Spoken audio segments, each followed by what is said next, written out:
You don't fear loneliness. You fear meeting the version of yourself you've buried beneath applause, performance, and approval.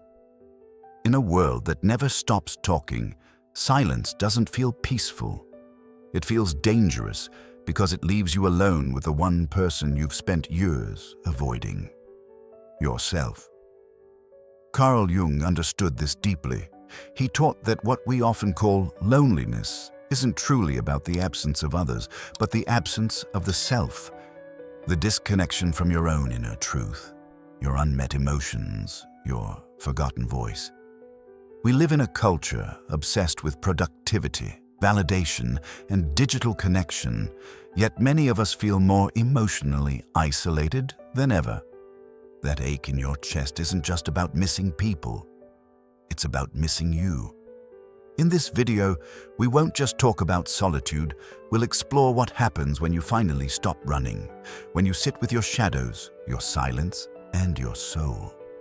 Through Jung's lens, you'll uncover how embracing the very thing you fear can lead to emotional clarity, inner peace, and a deeper self-understanding that no amount of external validation can provide.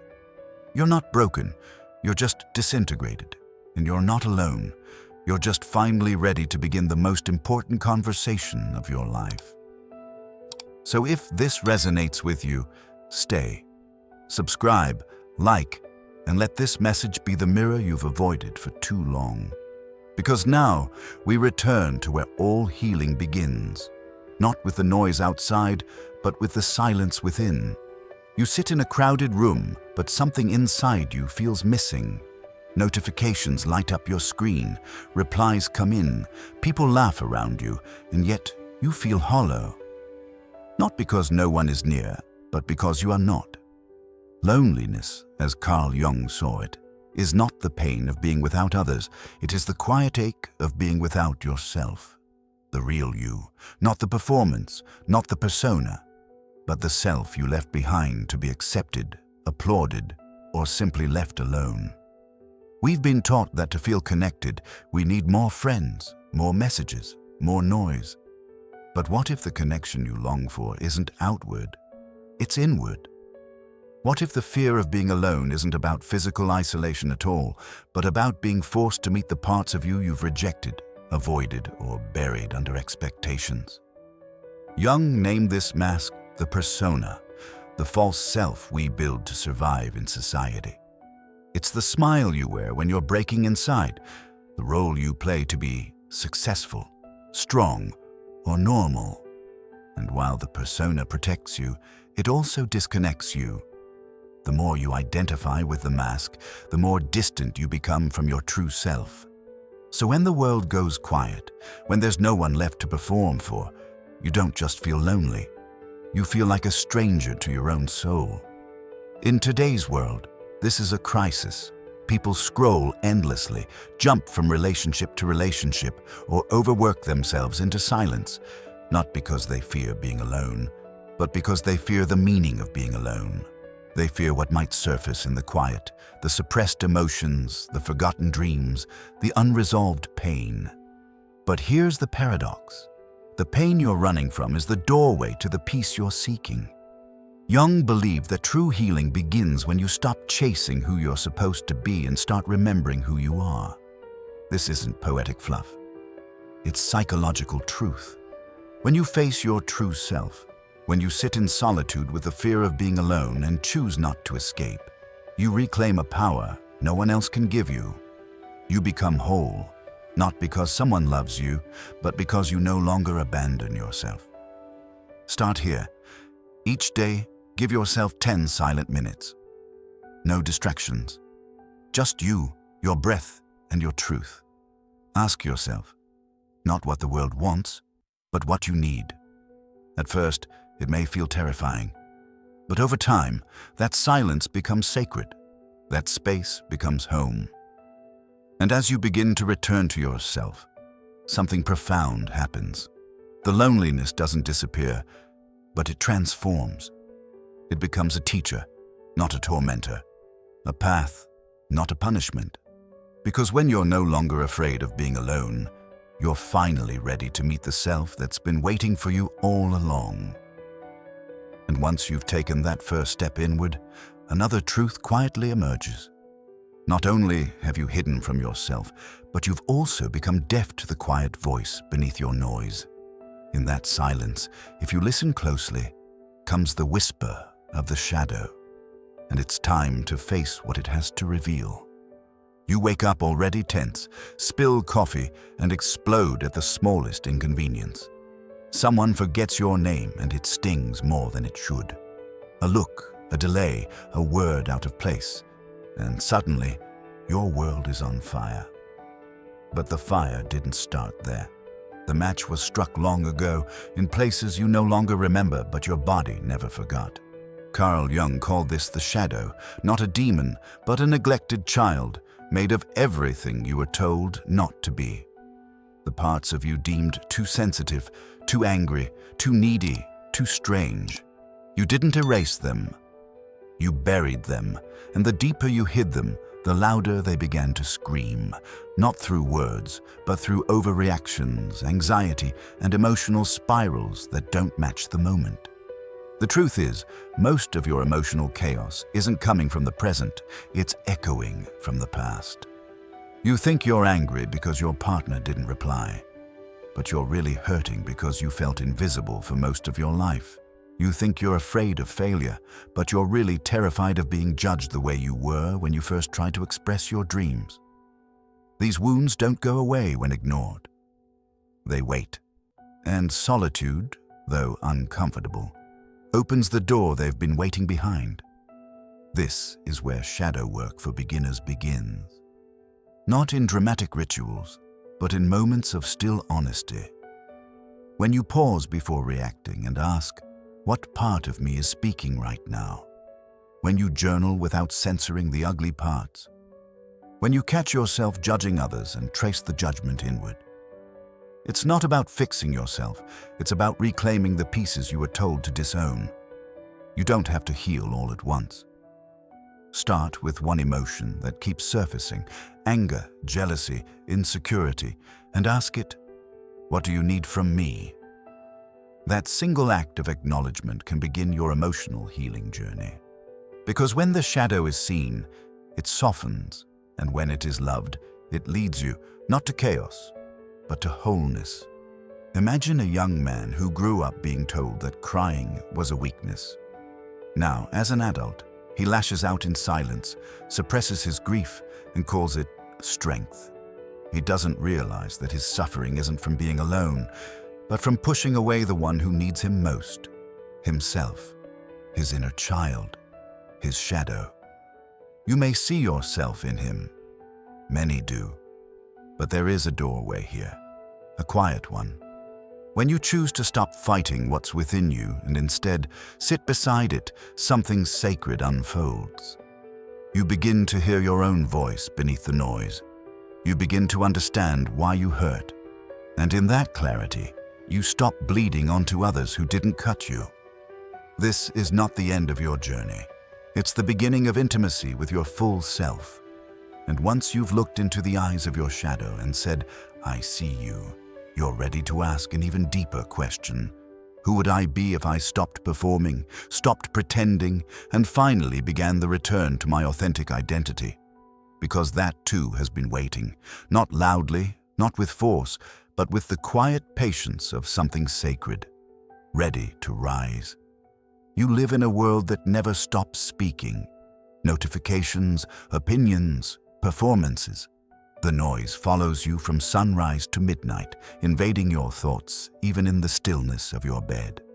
Silence, once a sanctuary, now feels like a threat. You reach for your phone, your playlist, your distractions, anything to avoid being alone with the echo of your own mind.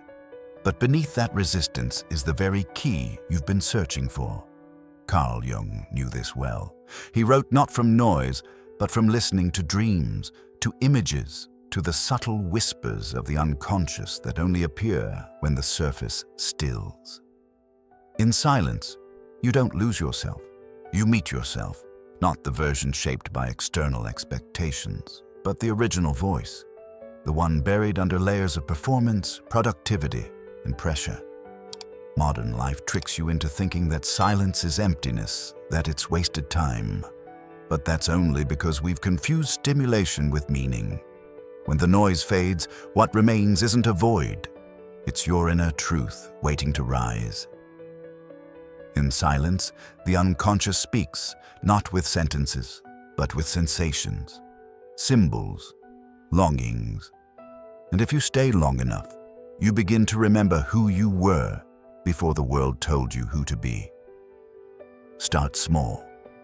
Begin with a breath, not a deep, dramatic one, but a gentle, conscious inhale that reminds your nervous system you're safe. Then another. Sit with it. Let the discomfort speak. If thoughts come, greet them like waves. Acknowledge, then let them pass. These daily practices for emotional clarity are not about controlling your mind, but creating space for it to unfold. Keep a journal nearby. Not to write what's right, but to write what's real. This is the essence of self-reflection practice, to witness without judgment, to observe without needing to fix. Think of the man who spends all day performing successfully at work, only to feel hollow the moment he's alone. Or the woman who always says yes because silence between people terrifies her. What they fear isn't silence. It's the mirror it holds up. But in that mirror is also the path to healing. Because only when you listen can you learn, and only when you learn can you truly choose. So, if you've made it this far, breathe. You've walked through noise to meet stillness. That alone is an act of courage. And now, something remarkable begins. The unconscious, once muffled by noise, starts to speak in symbols, insights, and inner knowing. And the silence you once feared becomes your teacher, your compass, your ally. But there is one more threshold to cross, one more veil to lift, because silence not only reveals the unconscious, it prepares you for truth. And truth, when seen without distortion, doesn't just heal, it liberates. So listen closely, because in the next moment of stillness, you may begin to remember the part of you that was never lost, only waiting to be heard. There's a story you've been told, perhaps silently, through the way others looked at you, or loudly through your own frustrated thoughts. That you're broken, that something inside you is damaged beyond repair, that the sadness, the rage, the numbness mean you're not enough. But what if I told you, you're not broken, you're just scattered, not ruined, only disintegrated? Carl Jung didn't believe people were flawed at their core. He believed we were fragmented, divided by roles, by wounds, by survival. Each part of us splits off to adapt. The obedient child, the silent teenager, the people-pleasing adult. And over time, these fragments grow distant from one another. You don't know what you feel anymore. You don't know what you want. You've mastered performance but forgotten essence. But that emptiness you carry, it's not evidence of failure. It's the call to return to wholeness. This is individuation, not self-improvement, not pretending to be better, but recollecting the parts of you that were pushed away. The wild child who once danced without shame. The teen who wanted to scream but had to smile. The dreamer who once imagined a different path but traded it for approval. To reconnect with your authentic self is not to add anything new. It's to gather what was left behind. But the world won't help you do this. It rewards masks. It celebrates functionality over truth. You show up to work, you make people laugh, you scroll past your own feelings, and you wonder why, at night, when everything is quiet, it all collapses. The truth is, your sadness makes sense. So does your anger, your fatigue, because when you're disintegrated, life becomes heavy. Not because you're weak, but because you're carrying too many selves alone. Jung's work teaches us that healing is remembering. Not the past in facts, but the past in feelings. That shame you felt at 5? It's still there. At what moment do you silence your intuition? It's still waiting to be heard. So what can you do now? Begin gently. Sit with a photo of your younger self, not to analyze, but to feel. Ask, what did I once love before I was told not to?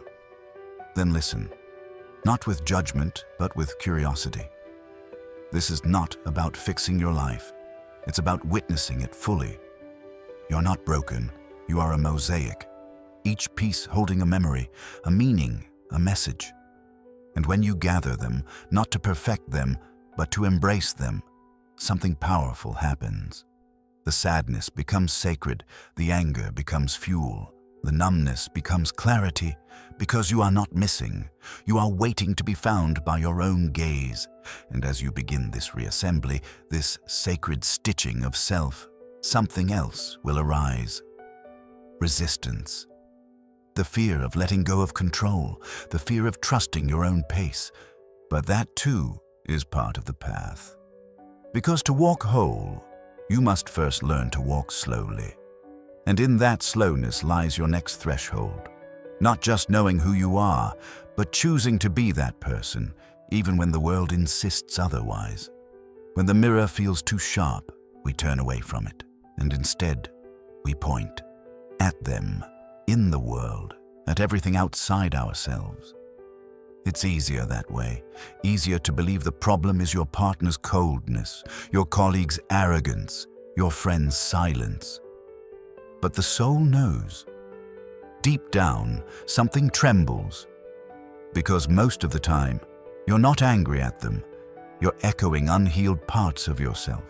Carl Jung called this projection, the psychological act of attributing to others what we refuse to see in ourselves. It is not merely blame, it is self-denial, disguised in righteous emotion. You hate the liar because you've lied to yourself. You despise the selfish because you've abandoned your own needs. You're triggered not by them, but by what they awaken in you. The shadow you've buried, the memory you've blurred, the wound you've never dared to face. In the noise of daily life, this distortion thrives. But in solitude, it collapses, and you are left with no one to accuse but your own reflection. This is why being alone feels so unbearable for many. Not because we fear loneliness, but because in silence, our projections return home, and that home is haunted with questions we've long avoided. Why do I always chase validation? Why do I sabotage love? What am I really running from? These aren't casual thoughts. They are calls to reclaim your truth. To begin understanding your emotions is to stop outsourcing them. It's to sit with your anger without needing a villain. To hold your sadness without blaming the season. To feel jealousy and ask, not what's wrong with them, but what part of me have I abandoned? This is not easy, but it is sacred. Because until you stop projecting, you will keep circling the same pain, convinced it's the world that needs to change, when in truth, it's the mirror you've never looked into fully. Jung believed that owning the shadow, those raw, rejected parts of ourselves, was the path to true power, and that begins with radical honesty. So take a moment, open a journal, and don't try to sound wise. Instead, try being true. Ask, who triggers me and why? What trait do I hate in others that I secretly fear in myself? What parts of me have I tried to exile? Then sit with the answers, not to judge, but to integrate. These are practical steps to face your emotions, not through control, but through compassion. In a world obsessed with image, projection is protection. But if you want to know yourself, not just perform a version of yourself, you must dismantle the illusions you've built on pain. You must stop pointing outward and start leaning inward, into the fire, into the mirror, into the humbling, beautiful work of becoming whole. And as you do, you will begin to feel lighter, not because life is easier, but because you're no longer dragging your shadow behind you. You're walking with it, eyes open, heart steady. And in that union, you'll begin to glimpse a new power, not just clarity, but the quiet strength to choose your reflection over reaction. And that choice, that's where healing becomes real. Now, as we descend deeper into this terrain, one question emerges. If we are no longer projecting, no longer hiding, can we finally learn to stand still in our solitude and meet the silence not as an enemy, but as the beginning of self-trust? There's a quiet kind of suffering that wears a smile and chases applause. It performs well, achieves much, plays the role everyone expects. But behind the polished image is an exhausted soul, one that's been trained to believe that worth must always be earned, never simply felt. In a world where attention is currency and approval is power, many of us become experts at performing, but strangers to ourselves.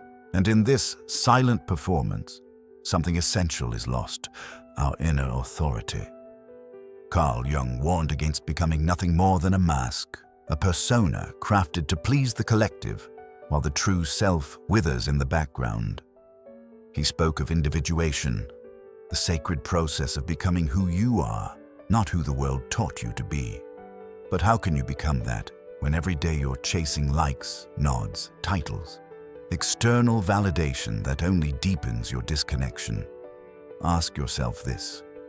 Who are you when no one is clapping? When the stage is empty, when there are no promotions to earn, no eyes watching, what remains? That's not a rhetorical question. That's the beginning of real freedom. Because as long as your value depends on performance, you will forever fear stillness. You will keep running from yourself, haunted by the silence that reminds you of everything you haven't faced. This isn't about rejecting praise. It's about reclaiming peace. A kind of inner peace mindset that doesn't collapse when approval is withheld. One that whispers, I know who I am, even if no one else sees it. But this strength is not gifted. It must be built. And like any foundation, it begins in stillness. So, if you've spent years seeking permission to be enough, start here. Each morning, sit quietly. Before you reach for your phone, before you scroll through the world's opinions, ask, what do I believe today? What do I want if no one's watching? Then listen. The voice may be small at first, shy even, but it's yours. And the more you listen, the more you trust. Not the crowd, not the critic. You. In moments of crisis, when layoffs strike, relationships end, or social masks crumble, it is not your resume that saves you. It is the relationship you've built with your own reflection, that unshakable trust in your choices.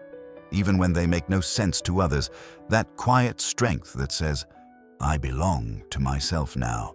And from that place, you don't just survive, you lead. Not others, yourself.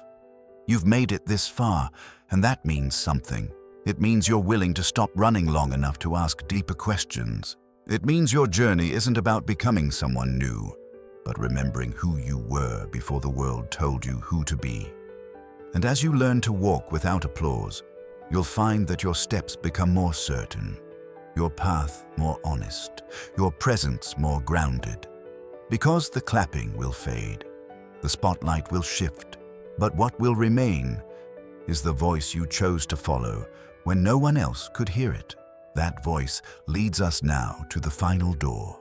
And behind it lies the deepest power of all, the one that emerges not despite solitude, but because of it.